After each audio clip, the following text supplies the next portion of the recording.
HRZ Radio en directo. Vamos a continuar con el capítulo número 2 del libro de Daniel, que en su primera parte nos habla sobre la visión de la estatua. En el año segundo del reinado del rey Nabucodonosor, rey de Babilonia, tuvo Nabucodonosor unos sueños y se turbó su espíritu, de modo que no pudo dormir. Mandó el rey a llamar a los magos, los adivinos, los encantadores y los caldeos, para que manifestasen al rey sus sueños. Llegaron y se presentaron delante del rey. Él les dijo: He tenido un sueño y mi espíritu está perturbado hasta que entienda el sueño. Respondieron entonces los caldeos al rey en siriaco, diciendo: Vive para siempre, oh rey, manifiesta el sueño a tus siervos, y te daremos la interpretación. Replicó el rey, y dijo a los caldeos: Es una cosa resuelta de mi parte. Si no me manifestáis ese sueño y su interpretación, seréis hechos trozos, y vuestras casas serán convertidas en cloacas. Si en cambio me hacéis saber el sueño y su interpretación, recibiréis de mi parte dones y presentes y grandes honores. Por lo tanto, manifestadme el sueño y su interpretación. Respondieron ellos por segunda vez y dijeron: Diga el rey el sueño a sus siervos, y daremos a conocer la interpretación. Repuso el rey y dijo: Bien sé que queréis ganar tiempo, porque veis que lo que os digo es cosa resuelta de mi parte. Por lo cual, si no me hacéis saber lo que he soñado, caerá sobre vosotros una misma sentencia. Queréis preparar palabras mentirosas y engaños, para entretenerme mientras va pasando el tiempo.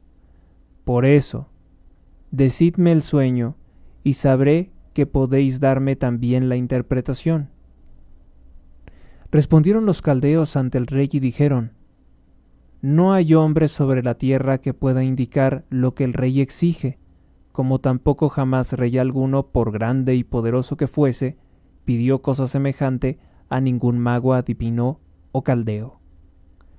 La cosa que pide el rey es difícil, y no hay quien pueda indicarle al rey salvo los dioses que no moran entre los mortales. Con esto el rey se enfureció, y llenándose de grandísima ira, mandó quitar la vida a todos los sabios de Babilonia. Fue publicado este edicto, y los sabios iban a ser llevados a la muerte, y se buscaba también a Daniel y a sus compañeros para matarlos. A partir del versículo 14 nos habla sobre cómo Dios revela a Daniel el sueño del rey. Tú escuchas a Héctor Rosales en radio. Versículo 14. Entonces Daniel interpretó con toda prudencia a Arioc, capitán de la Guardia Real, que había salido para matar a los sabios de Babilonia. Tomando la palabra dijo a Arioc, capitán del rey: ¿A qué obedece esta tan severa sentencia de parte del rey? Y Arioc explicó a Daniel el asunto. Entonces entró Daniel al rey, o con el rey, y le pidió que le diera tiempo para indicarle la interpretación. Después fue Daniel a su casa y contó el caso a Ananías, Misael y Azarías, sus compañeros, para que implorasen a la misericordia de Dios del cielo en este asunto tan misterioso, a fin de que no se quitase la vida a Daniel y a sus compañeros junto con los demás sabios de Babilonia. Entonces fue revelado el secreto a Daniel en una visión nocturna, y Daniel bendijo al Dios del cielo. Tomando la palabra, dijo Daniel: Bendito sea el nombre de Dios de eternidad a eternidad, porque suya es la sabiduría y la fortaleza. Esta frase es importante. Bendito sea el nombre de Dios de eternidad a eternidad, porque suya es la sabiduría y la fortaleza. Él cambia los tiempos y los momentos, quita reyes y los pone, da sabiduría a los sabios y ciencia a los inteligentes. Él revela las cosas profundas y ocultas, conoce lo que está en tinieblas, y con él mora la luz. A ti, oh Dios de mis padres, doy gracias y alabanzas, por cuanto me has dado sabiduría y fortaleza, y porque ahora me has manifestado lo que te hemos pedido, revelándonos el asunto del rey.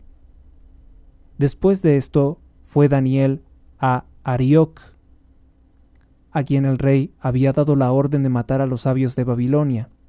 Entró y le dijo así: No quites la vida a los sabios de Babilonia. Llévame a la presencia del rey, y manifestaré al rey la interpretación.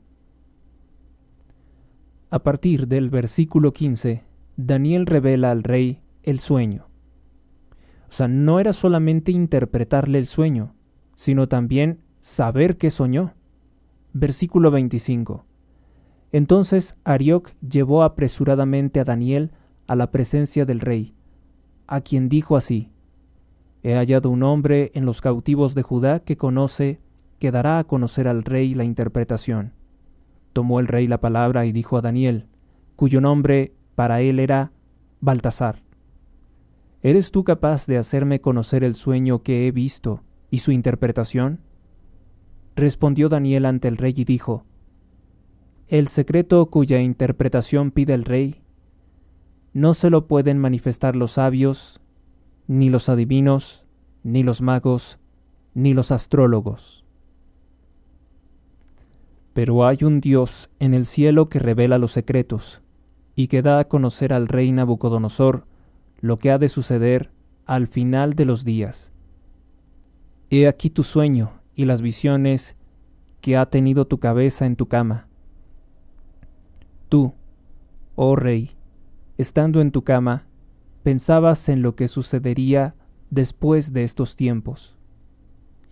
Y el que revela los secretos te hizo saber lo que ha de venir. Y a mí me ha sido descubierto este secreto, no porque haya en mí más sabiduría que en todos los vivientes, sino a fin de que se dé a conocer al rey la interpretación, para que conozcas los pensamientos de tu corazón. Tú, oh rey, estabas mirando y veías una gran estatua. Esta estatua era inmensa y de un esplendor extraordinario. Se erguía frente a ti y su aspecto era espantoso. La cabeza de esta estatua era de oro fino, su pecho y sus brazos de plata, su vientre y sus caderas de bronce, sus piernas de hierro, sus pies en parte de hierro y en parte de barro. Mientras estabas todavía mirando, se desgajó una piedra, no desprendida por mano de hombre, e hirió la cabeza, e hirió la imagen en los pies, que era de hierro y de barro, y los destrozó. Entonces fueron destrozados al mismo tiempo el hierro, el barro, el bronce, la plata y el oro, y fueron como el tomo de la era en verano. Se los llevó el viento, de manera que no fue hallado ningún rastro de ellos, pero la piedra que hirió la estatua se hizo una gran montaña y llenó toda la tierra. A partir del versículo número 36, nos habla sobre la interpretación del sueño del rey Nabucodonosor por el profeta Daniel. Este es el sueño, y ahora le daremos al rey la interpretación. Tú, oh rey, eres rey de reyes, a quien el Dios del cielo ha dado el imperio, el poder, la fuerza y la gloria. Donde quiera que habiten los hijos de los hombres, las bestias del campo y las aves del cielo, Él los ha puesto en tu mano, y a ti te ha hecho señor de todos ellos. Tú eres la cabeza de oro. Después de ti se levantará otro reino inferior a ti, y otro tercer reino de bronce que dominará sobre toda la tierra. Luego habrá un cuarto reino, fuerte como el hierro. Del mismo modo que el hierro rodó, lo destroza y rompe, y con el hierro todo lo desmenuza, así él desmenuzará y quebrantará todas estas cosas. Si tú viste que los pies y los dedos eran en parte de barro de alfarero y en parte de hierro, esto significa que el reino será dividido. Habrá en él algo de fortaleza de hierro, según viste en el hierro mezclado con el barro de lodo. Los dedos de los pies eran parte de hierro y en parte de barro. Esto significa que el reino será en parte fuerte y en parte endeble. Así como viste el hierro mezclándose con el barro, así se mezclarán por medio de la simiente humana, pero no se pegarán unos con otros. Así como el hierro no puede ligarse al barro. En los días de aquellos reyes, el Dios del cielo suscitará un reino que jamás será destruido, y que no pasará a otro pueblo, quebrantará y destruirá todos aquellos reinos, en tanto que él mismo subsistirá para siempre. Conforme viste que la montaña se desprendió, que de la montaña se desprendió una piedra. No por mano alguna, que desmenuzó el hierro, el bronce, el barro, la plata y el oro. El gran Dios ha mostrado al rey lo que ha de suceder en el porvenir. El sueño es verdadero y es fiel la interpretación. A partir del versículo número 46, nos habla de cómo el rey Nabucodonosor adora a Dios. Entonces el rey Nabucodonosor cayó sobre su rostro, postrándose delante de Daniel, y mandó ofrecerle oblaciones y perfumes, y dirigió el rey la palabra a Daniel, diciendo: Vuestro Dios es realmente el Dios de los dioses, el Señor de los señores, el que revela los arcanos, puesto que tú has podido descubrir este secreto. Luego el rey ensalzó a Daniel, y le dio muchos y grandes presentes, y le constituyó gobernador de toda la provincia de Babilonia, y jefe supremo de todos los sabios de Babilonia. Mas a ruegos de Daniel, puso el rey al frente, lo puso a él, al frente de la provincia de Babilonia, a Sidrac, Misac y Abdenagó, que eran los nombres de sus compañeros, pero en babilonio. Daniel, empero, permaneció formando parte de la corte del rey Nabucodonosor. Fin del capítulo número 2 del libro de Daniel. Tú escuchas a Héctor Rosales en radio. Ahora vamos con algunas interpretaciones, algunas notas sobre este capítulo. El capítulo 2 de Daniel, en su primera parte, nos habla sobre la visión de una estatua, que es el sueño del rey Nabucodonosor. Para comprender la preocupación del rey de Babilonia, hay que tener presente no solo que los babilonios veían en los sueños algo sobrenatural. Recordemos que era un pueblo pagano y supersticioso. La mayoría de las creencias supersticiosas que aún practican la gente ignorante, pues provienen de la Babilonia antigua. Creyendo que por medio de ellos los dioses les intimidaban, les daban órdenes o les advertían de cosas futuras trágicas. También creían que los sueños eran algo de voluntad divina. Para nosotros los sueños no tienen mayor importancia, pero para ellos era muy importante, como por ejemplo el sueño del faraón, narrado en el capítulo 41 del libro del Génesis, interpretado por José de Egipto. También vemos que pues se le estima demasiado los sueños solamente tienen importancia para nosotros cuando vienen a ser una revelación directa de Dios.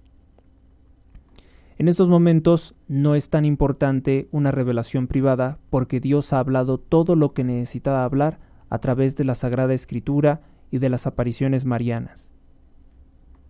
Las que están confirmadas, las que están aceptadas por el magisterio, desde luego.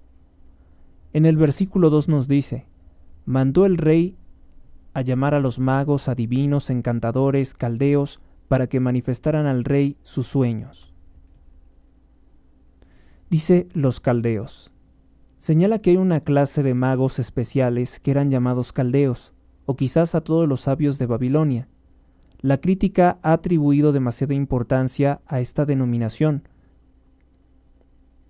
tomándola como un indicio en el libro de Daniel de que se habría compuesto después del destierro, porque los llama caldeos, ya que no significa todo el pueblo, sino una parte, una casta. Aun concediendo este cambio del significado de la palabra, no necesitamos aceptar la opinión de los críticos, puesto que Daniel sobrevivió al fin del destierro y obviamente que su libro pudo haber utilizado este término de caldeo después. Dice el versículo número 4. Respondieron entonces al rey de Babilonia los caldeos en el idioma siriaco. Le dijeron: vive para siempre, oh rey, manifiesta el sueño a tus siervos y te daremos la interpretación. Versículo 5. Replicó el rey y dijo a los caldeos: es cosa resuelta de mi parte, es decir, es una decisión que yo he tomado, si no me manifestáis ese sueño y su interpretación, o sea, dos cosas, seréis hechos trozos, y vuestras casas serán convertidas en cloacas, en alcantarillas, en centros de desechos humanos. No solamente quería que le interpretaran el sueño, interpretarle el sueño y decirle cualquier cosa hubiera sido muy fácil. No, él quería que ellos le adivinaran qué había soñado, para en realidad probar si eran magos, si tenían poderes sobrenaturales, o si eran un fraude. Le respondieron en siriaco. Esto quiere decir arameo. Siriaco y arameo es lo mismo. Con esta misma palabra, cesa aquí el texto hebreo y comienza el arameo, que se usa hasta el final del capítulo 7. Es obvio que eso nosotros no lo vemos porque manejamos una traducción total, pero en el texto original hay algunas partes que vienen en arameo, y cuando menciona que le respondieron en siriaco, en el texto original auténticamente deja de hablar en hebreo y empieza a hablar en arameo. Se usa hasta el final del capítulo 7, de aquí hasta el capítulo 7, en el libro original. En el capítulo 7, Daniel vuelve al idioma hebreo hasta el final, que se considera que es una parte protocanónica. Su lenguaje hebreo es semejante al de Ezequiel, y el hecho de retomar esa lengua patria, denuncia al verdadero autor, que se apartó de ella por la necesidad de ser entendido en Babilonia, cuyo idioma usual era bien conocido. Ello no obsta a que los caldeos hablasen al rey en caldeo, en vez de hablarle en arameo, y que esas palabras en entre comillas siriaco, es decir caldeo, sean puestas aquí por el copista como una simple advertencia al lector en lo sucesivo sobre el relato que continúa en arameo.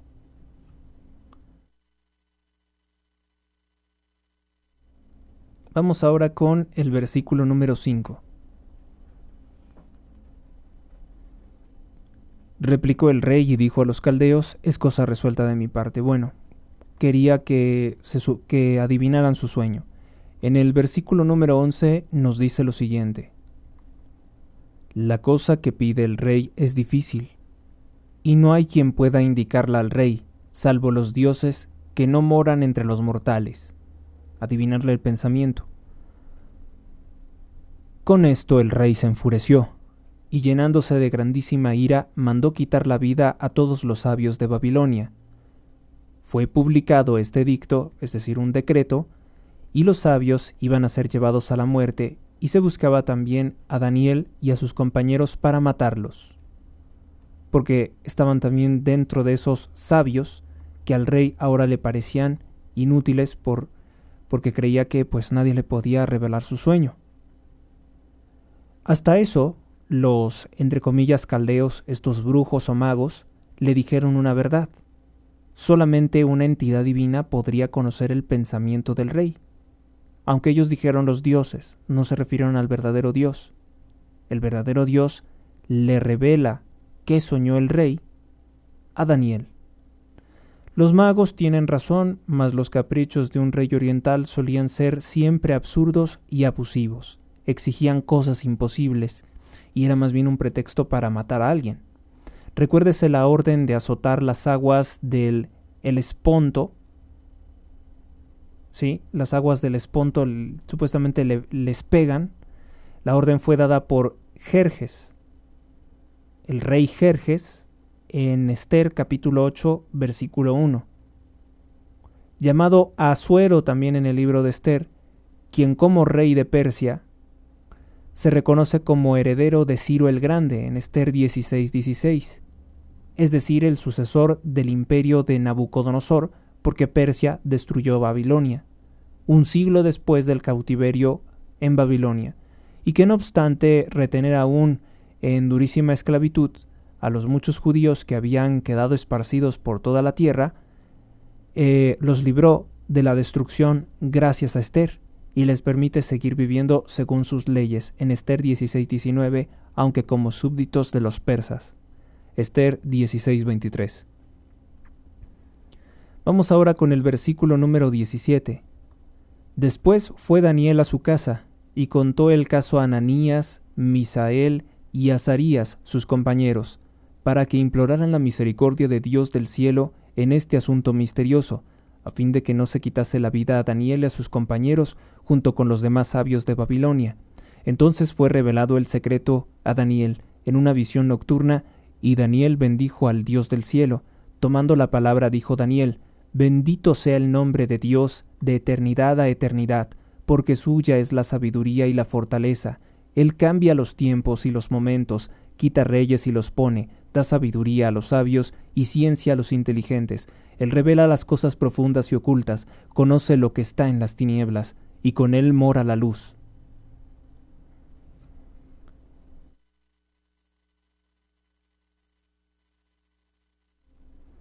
Le llega la inspiración divina. Notemos la hermosa solidaridad espiritual entre estos amigos que se encuentran en el destierro. Daniel no confía en las ciencias, aunque las había estudiado, las ciencias, entre comillas, ciencias ocultas de la adivinación. Él confía únicamente en la inspiración divina, en la iluminación que viene de Dios, en lo que le revela el Espíritu Santo. Los 4 jóvenes se arrodillan y dirigiendo sus miradas hacia Jerusalén, su patria, la ciudad amada de Dios, aunque castigada por sus pecados, acuden a Él, le piden ayuda a Él, que es la sola fuente de toda verdad y sabiduría. Eclesiástico 1:1. Y Dios, que en su infinita misericordia siempre está atendiendo las oraciones y súplicas de los humildes, revela a Daniel el sueño del rey. Lo que sigue en los versículos del 20 al 23 constituye una de las más bellas alabanzas de Dios que hay en toda la Sagrada Escritura. El joven profeta da la gloria a Dios, que sólo Él conoce las cosas profundas y recónditas, y conoce y concede a sus seguidores, a sus fieles, la sabiduría y la fortaleza a los que se confían en sus manos y le piden con fervor, a fin de que no se quitase la vida a los profetas. Preciosa simplicidad filial. Daniel no pretende penetrar en los misterios de ningún alarde de ser sabio, ni tampoco en aprovecharse de la situación de conocer secretos de Estado, pero no duda de que Dios se los revelará para salvarle su vida, porque Dios no abandona a sus hijos. Después tenemos el versículo número 21 que dice: Él cambia los tiempos y los momentos, quita reyes y los pone. De aquí el dicho proverbial. Esa confesión de Daniel, llena de sabiduría política y base de toda filosofía de la historia real, parece intuir ya el contenido de aquel sueño del rey Nabucodonosor, que revela precisamente el orden puesto por Dios para la sucesión histórica de los reinos. En el versículo número 22, Dios revela las profundidades, dice Daniel, Él revela las cosas profundas y ocultas, conoce lo que está en tinieblas, y con él mora la luz. Con estas palabras de altísima piedad, el profeta nos previene sobre la extraordinaria importancia del misterio que va a ser descubierto, tan grande que interesa a toda la historia, y al mismo tiempo nos comunica Daniel una preciosa luz espiritual para el conocimiento de Dios en una llaneza simplicidad inefable, pues pudiendo él guardar todos sus misterios, nos comunica todos.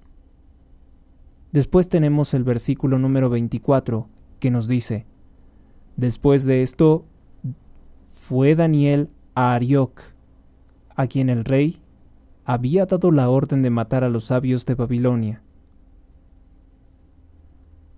No quites la vida, dijo. La caridad de Daniel se preocupa ante todo de salvar la vida, incluso de los hechiceros. Aunque debemos de recordar que esto era un caso excepcional, porque en el Deuteronomio, Dios pide acabar con la vida de todo hechicero. Pero esta era Babilonia, no era propiamente Jerusalén. En el capítulo 6 vemos cuán distinta es la conducta que usaron con él los cortesanos, urdiendo su muerte. A pesar de salvarles la vida, los cortesanos, los que decían ser brujos, conspirarán contra él. Pero un estupendo milagro lo salvará. Recuérdese el capítulo de los leones.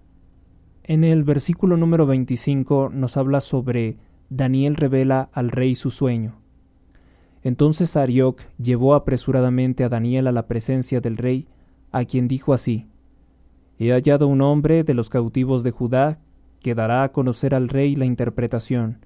Tomó el rey la palabra y dijo a Daniel, cuyo nombre era Baltasar para él: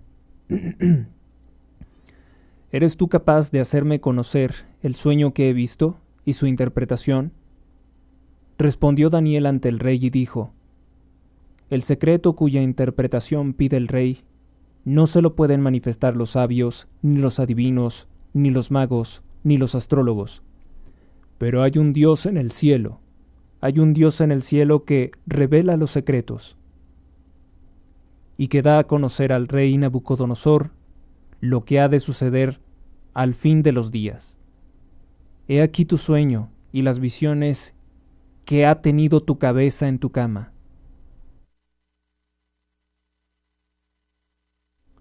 La respuesta de Daniel se da en un tono de humildad. Es un modelo de humildad. Solo el Dios del cielo ha podido otorgar la revelación tan ardientemente deseada por el rey de Babilonia. De una manera análoga, José de Egipto había insistido delante del faraón sobre este privilegio que le había concedido el Rey de Reyes, el Dios verdadero. De nuevo rechaza el Dios verdadero de Dios verdadero. De nuevo rechaza el profeta recibir algún honor o alguna parte de gloria personal.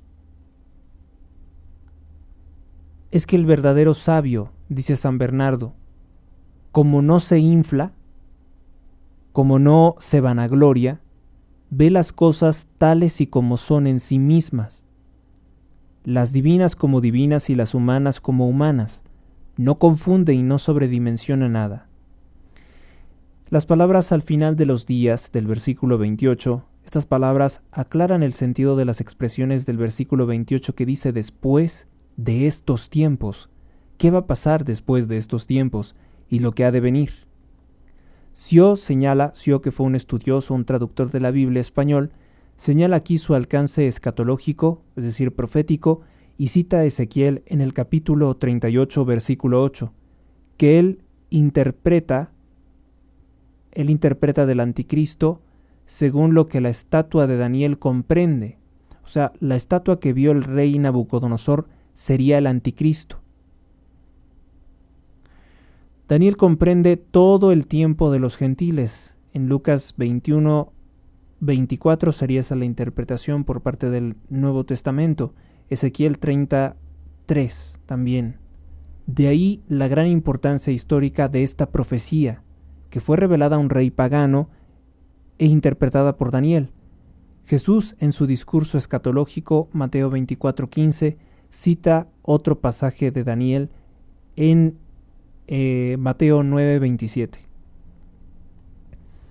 Vamos ahora con el versículo número 31. Tú, oh rey, estabas mirando y veías una gran estatua. Esta estatua era inmensa y de un gran esplendor, de un esplendor extraordinario. Se erguía frente a ti y su aspecto era espantoso. La cabeza de esta estatua era de oro fino, su pecho y sus brazos de plata, su vientre y sus caderas de bronce, sus piernas de hierro, sus pies en parte de hierro y en parte de barro.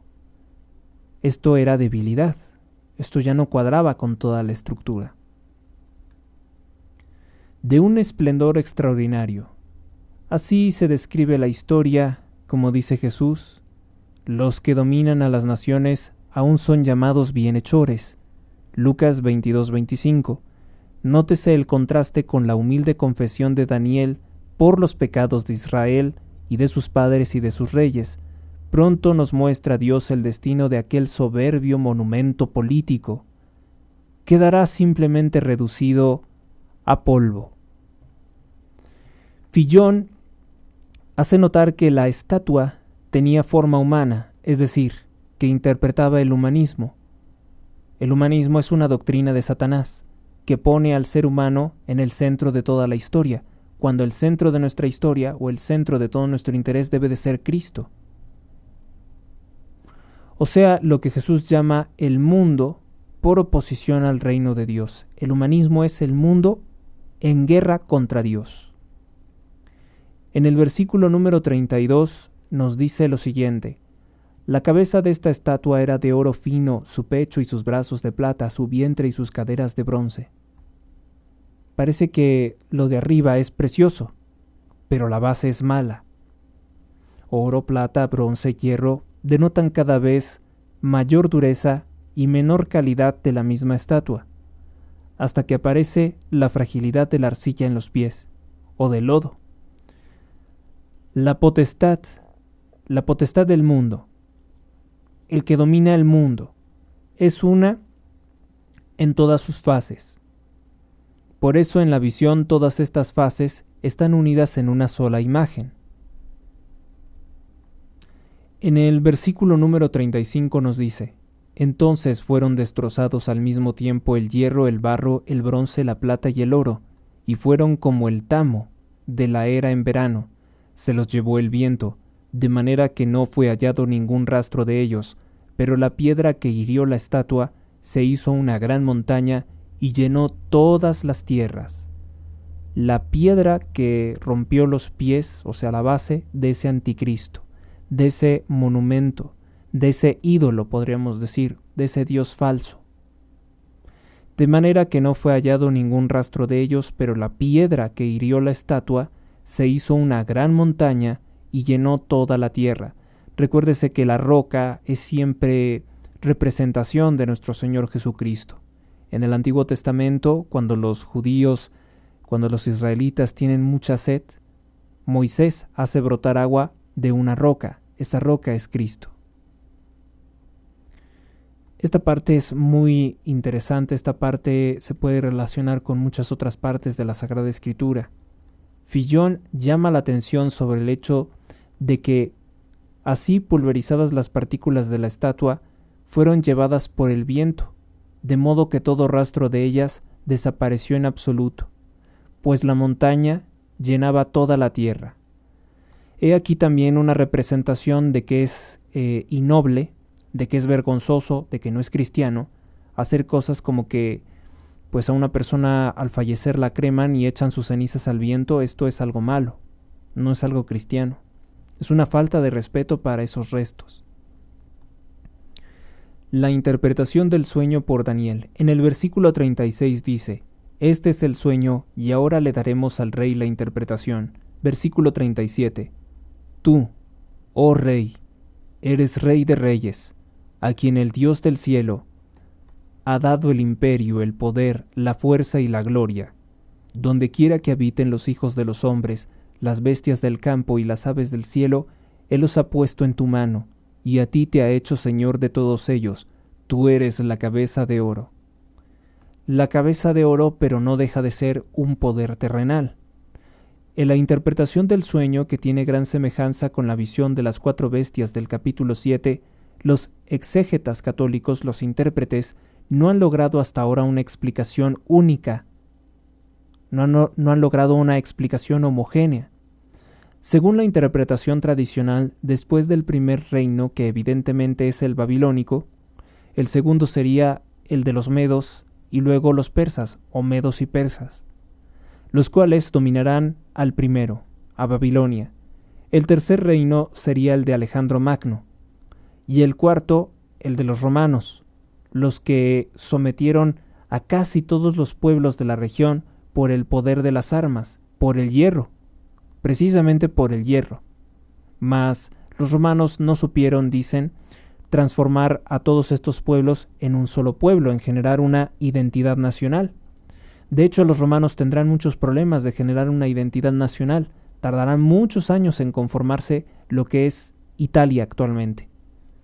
Esta misma interpretación siguen algunos modernos. Nos habla entonces de un imperio que se asemeja a una mezcla de hierro y barro.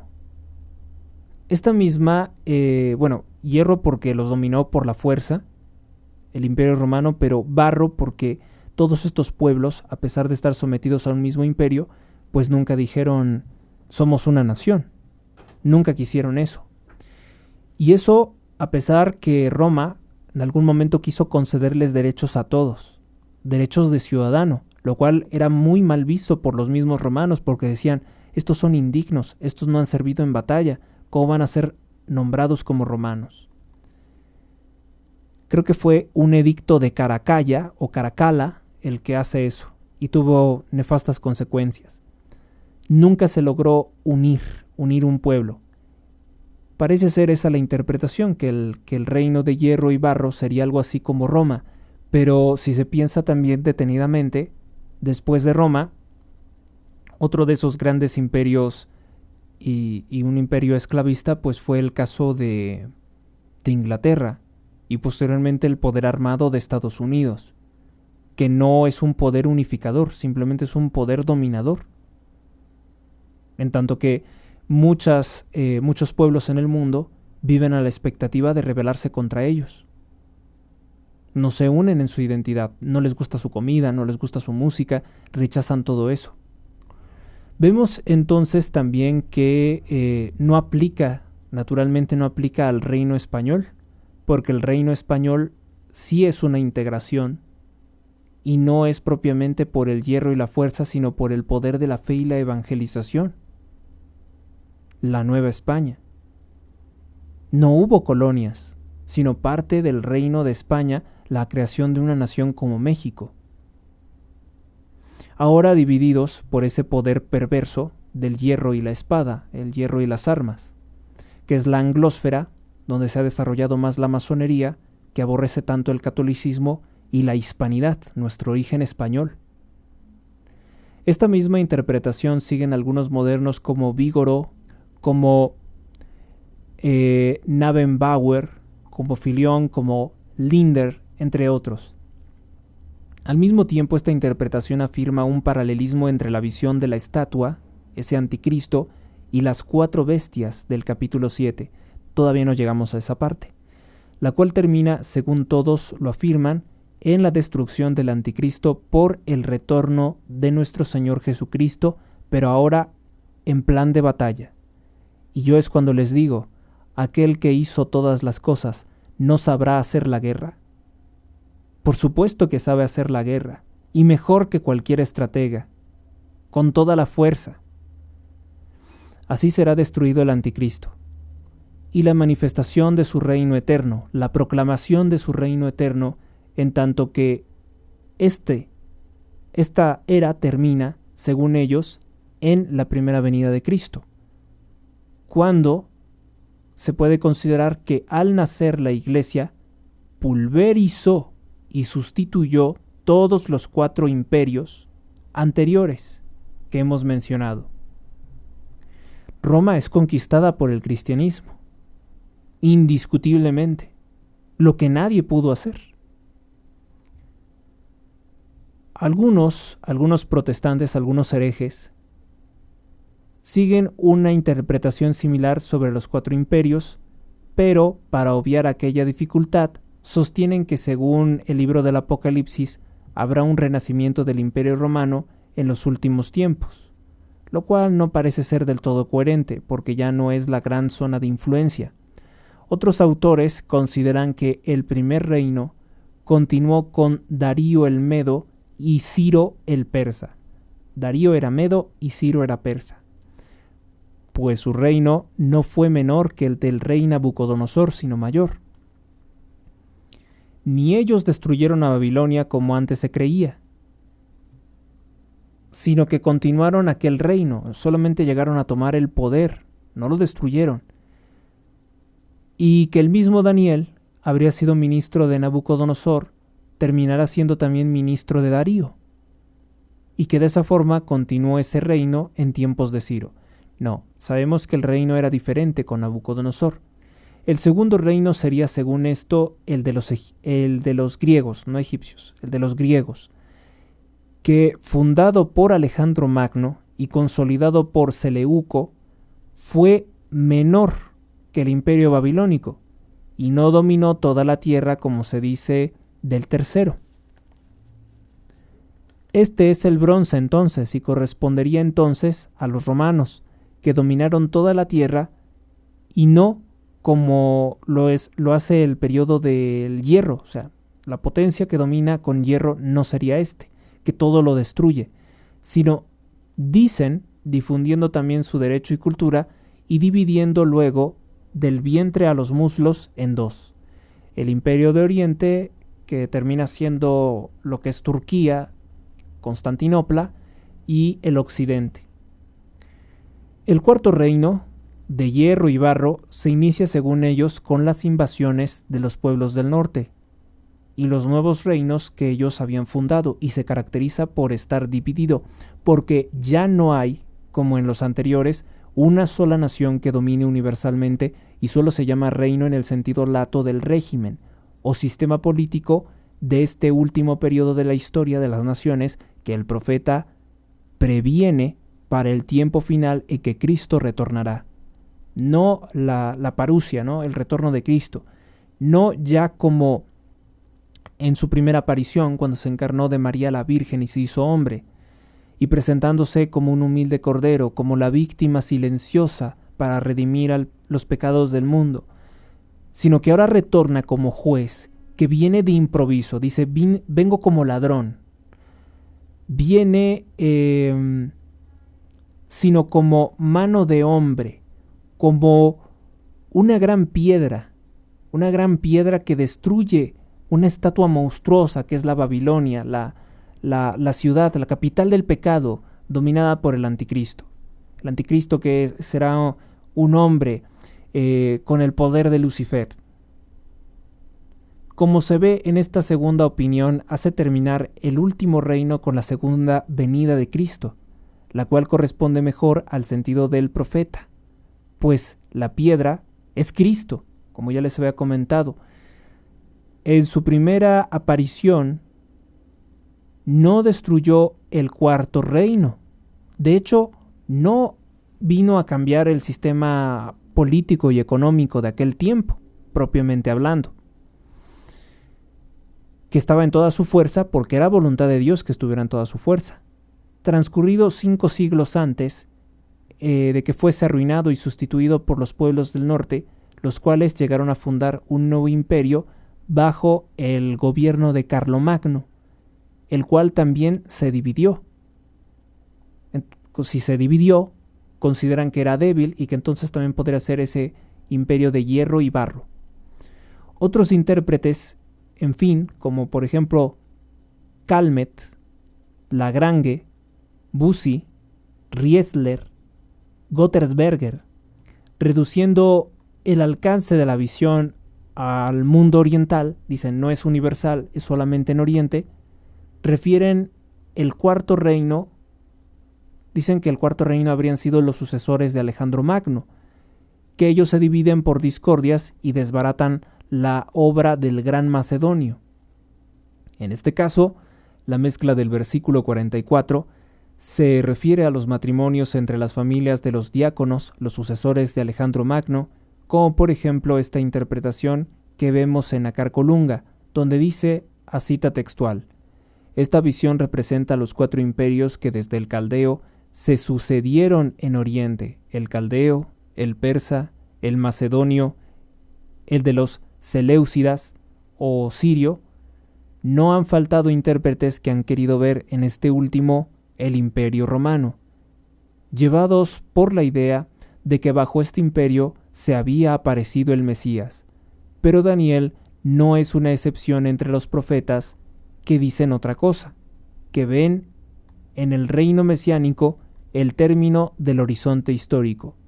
Dentro de esta variedad de interpretaciones hay todavía una variedad de detalles que, por ejemplo, un exégeta moderno como H. Jonker atribuye solo al primer reino le atribuye un carácter histórico y ve en los otros algún poder humano, o una idea o un estilo que domina a los gobiernos durante un tiempo.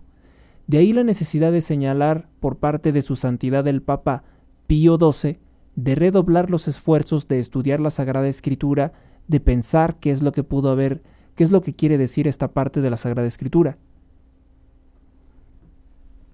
El Papa incluso reclama una notable libertad para poder estudiar la Sagrada Escritura, sin alejarse obviamente de los dogmas originales de la Sagrada Escritura, de la doctrina católica. Pero comprendemos que este reino de bronce, sin lugar a dudas, puede ser una visión profética de algo que todavía no ocurre, el final de los tiempos. La Babilonia la Grande, la reina de las rameras, la que es un reino completamente anticristiano, está llegando a nuestro tiempo, seguramente, porque hoy vemos banderas del orgullo gay. Estamos viendo que Sodoma y Gomorra, o los motivos por los cuales fue destruida Sodoma y Gomorra por ser soberbios, por rendir culto al pecado y al demonio, se está estableciendo como una norma entre los gobiernos y corporaciones. Véase la página, el perfil de Twitter del partido narcotraficante Morena, tiene la bandera del orgullo gay. Véase el perfil de la senadora Xóchitl Gálvez, que supone que es del PAN, se supone que es conservadora, también milita por la sodomía, el lesbianismo y la transexualidad. Véase los medios de comunicación, W Radio, los comunicadores de Televisa son obligados a portar un pin de la bandera del orgullo gay, lesbianas, gays, bisexuales, transexuales, queer, es Sodoma y Gomorra. Es lo que estamos viendo, se está estableciendo un reino satánico en el cual se venera, se aplaude el pecado, la fornicación. Eso es lo que estamos viendo, la degeneración sexual absoluta. Vamos ahora con el versículo número 44, que nos dice lo siguiente: en los días de aquellos reyes, el Dios del cielo suscitará un reino que nunca jamás será destruido, y que no pasará a otro pueblo, quebrantará y destruirá todos aquellos reinos, en tanto que él mismo subsistirá para siempre. Conforme viste que la montaña, que de la montaña se desprendió una piedra, no por mano alguna, que desmenuzó el hierro, el bronce, el barro, la plata y el oro. El gran Dios ha mostrado al rey de Babilonia lo que ha de suceder en el porvenir. El sueño es verdadero y es fiel la interpretación. Este debe de ser el reino de Cristo, no puede ser otro, el reino del Mesías. Admirable profeta, admirable profecía es esta del reino eterno de Jesucristo. La piedra desprendida de la montaña sin que sea una acción del ser humano, sino la mano invisible de Dios, que se hace llamar a sí misma un monte, es según opinión unánime Jesucristo que baja desde lo alto y rompe en los cimientos del anticristo, el Mesías y el Salvador. El fundar su reino sobre las ruinas del imperio del mal, sobre las ruinas de Babilonia la Grande, la reina de las rameras. Él es la piedra fundamental del reino de Dios, como vaticinó ya Isaías. He aquí que pondré en los cimientos de Sión una piedra, piedra escogida, piedra angular, piedra preciosa, asentada por fundamento. Isaías capítulo 28, versículo 16. Jesucristo se llama a sí mismo piedra en Mateo 21:42, donde dice a los judíos que el reino de Dios les será quitado, y agrega: quien creyere sobre esta piedra se hará pedazos, y aquel sobre quien ella cayere lo hará polvo. Salmo 117, versículo 22.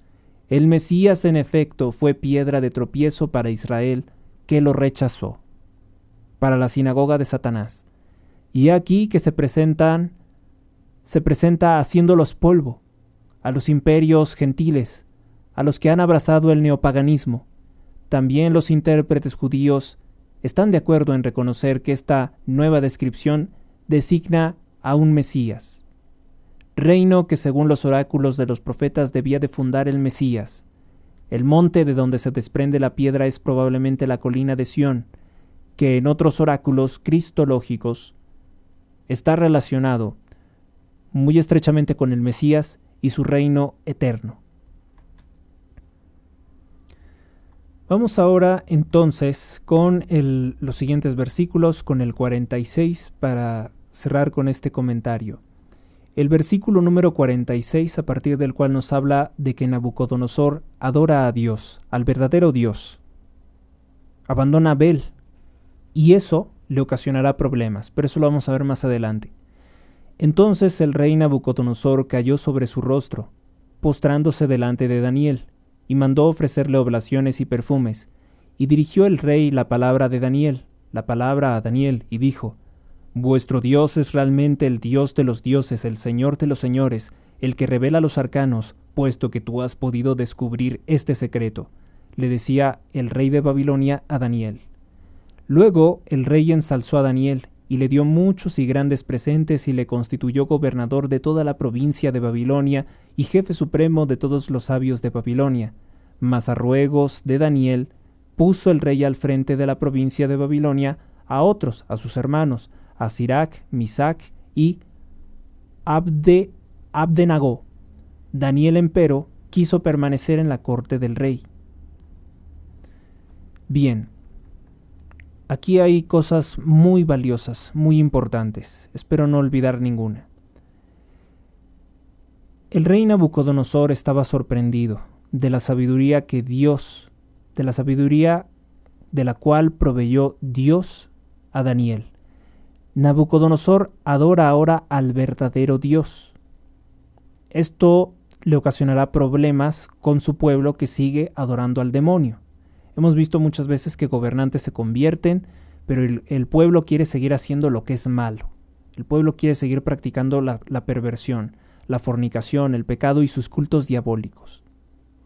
Esto ocurrió, por ejemplo, cuando llegó el conquistador y evangelizador, don Hernando Cortés,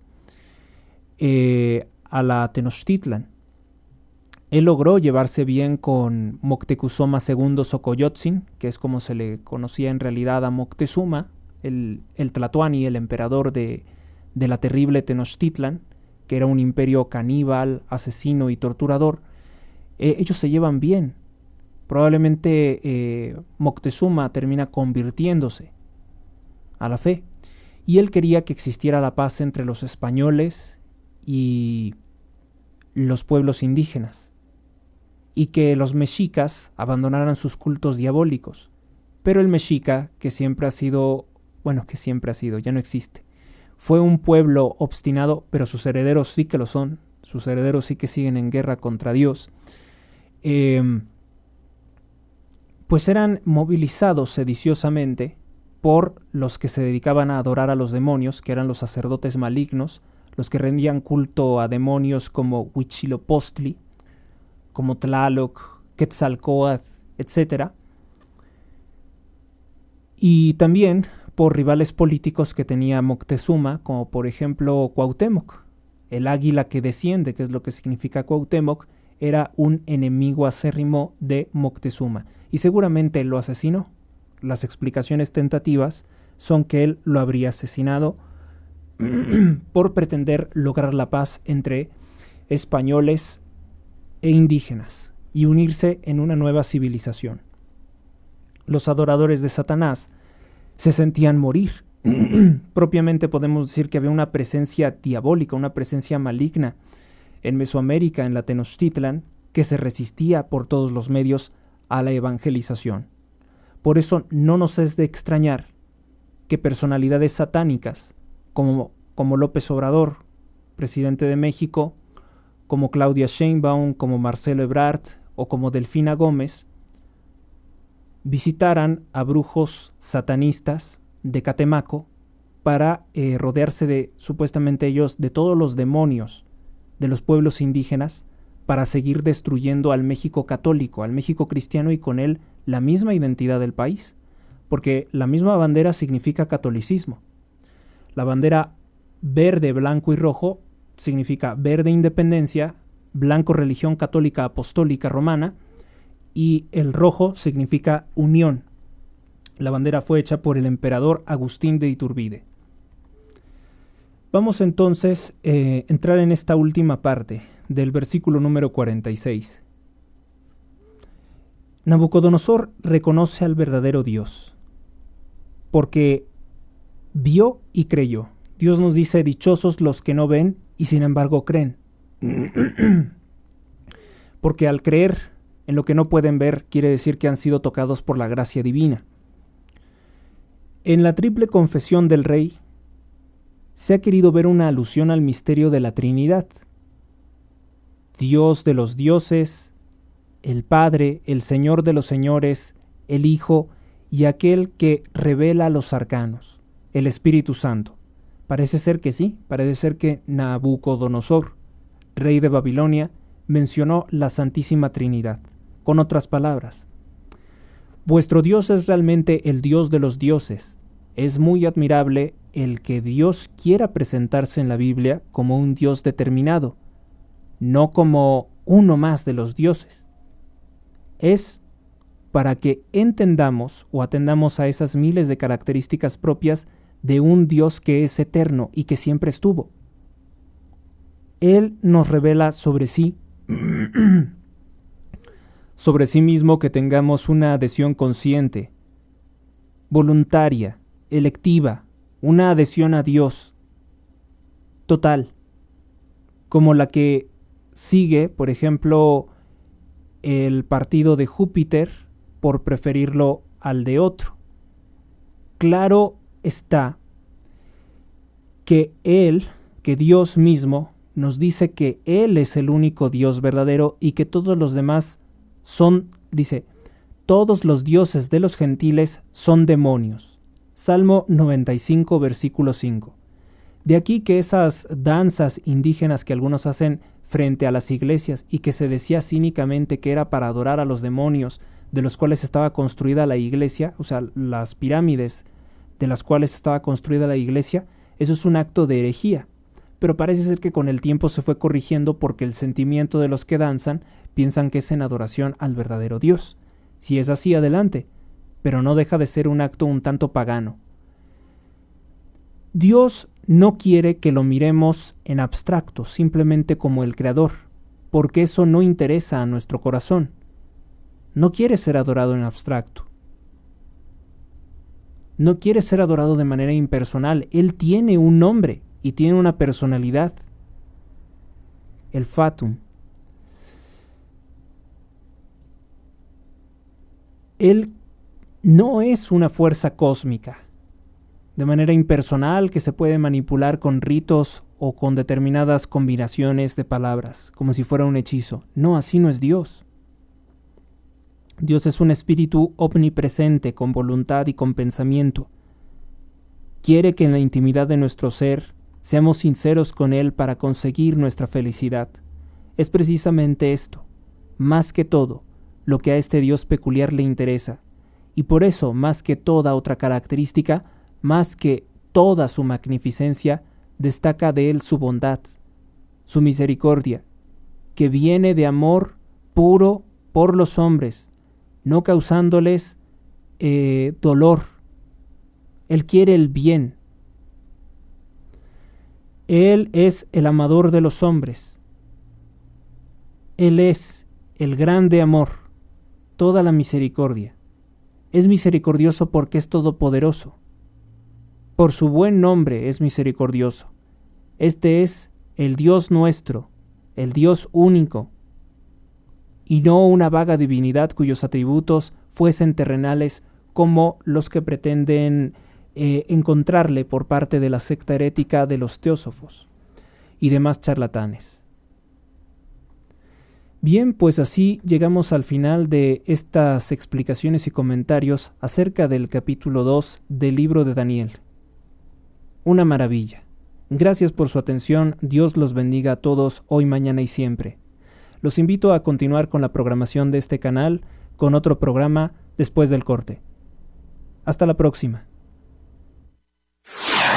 HRZ Radio en directo.